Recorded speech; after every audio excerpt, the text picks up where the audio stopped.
Well, it's not completely out of your control. I mean, some of it, and you can really have control of some of the flow of that. Like um, a lot of newspapers, magazines, stuff like that. They're always looking for new music. They're always looking for that, and the trick is finding the right person. It's sometimes talking to an assistant, to somebody is important, and I think the most important thing is take the approach that you don't know everything. People want to help other people, I think, naturally. And so if they have something they can do for you or to help you out, if they're not too busy and if things aren't, and if they think that you're a pretty decent person and they like you, then they're going to want to help you out. And so, that's just one example. I got in touch with a photographer for a local paper, and she just became a good friend of mine. And she really got into my music, and I said, hey, I know your newspaper has an entertainment section that comes out once a week, and it's a pretty big thing. They do CD reviews. They said, hey, who would I send this to? Could you give this to that person? And not only was she contacting this person, but I was sending an email saying, hey, I talked to so and so. They're going to be contacting you about doing the CD. I just wanted to thank you. If you have any questions, please let me know. Just being polite, not coming across like like I really don't know how to, like a douche or something. Well, the thing that I've gotten a lot of response with is, when I'm trying to get, like I said, making this as easy as possible for people is the best thing, and you can print, you can do the postcards and the face shots and get demo CDs and actually put a literal press kit together with clippings of things, and that's good that's good if you're going to go in person. If you're going to actually show up to an agency and try to get some face time with some of these people, taking a product with you like that, I think that's a good idea. You can't really beat the online presence. That's just the way things are going. And so I work with Sonic Bids.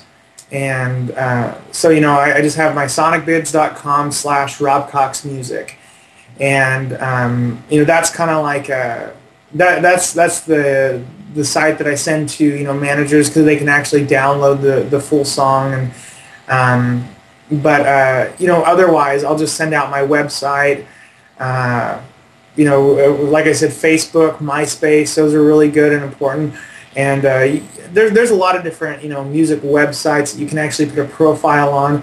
The more you put out there, the easier it is going to be for like a Google search. Like if somebody searches for your name, the more likely it's going to be that you're going to pop up and not some, dude who's, weaving baskets in Nebraska. So, it's you want to make sure that they get the right person. A lot of times, when you send packages or to agencies or things like that, like I said, it's just going to get lost in the mail. If there's any way that you can find out where the person lives, I'm not saying do anything illegal or inappropriate, but if you can find out where the person lives, and if they have a listed address, send it to their house. You have a better chance of them actually listening to your music. If that happens. Also, getting to know friends of the people and that you really want to meet. I mean, it's not manipulative. I mean, if you really just want to get to know people, and that's kind of the thing. I'm a social guy anyways, and so it's fun to get to know people and to get to know the new people. So, well, the thing, they listen to it, and that's the difference, because when some of these places get music, and they're not just getting your package, they're getting every other singer-songwriter's package, and a lot of times they just won't open it. I've had a couple of callbacks from it, and the thing is you just want to get on their radar. Send them an email every couple months, or send them some information every couple months, but you've got to have a good product to start out with. If recording something on your computer or your house, it's all right if it's decent quality, but a lot of these places, they're not paying to for artist development anymore, because they'll have artists come to them already with a good product, and so they're ready to that's kind of how they want to take it. But anyways, yeah. So I guess having a good product is really important when you're sending it out to people, because the less work they have to do to actually make some money on you, that's probably what's going to happen.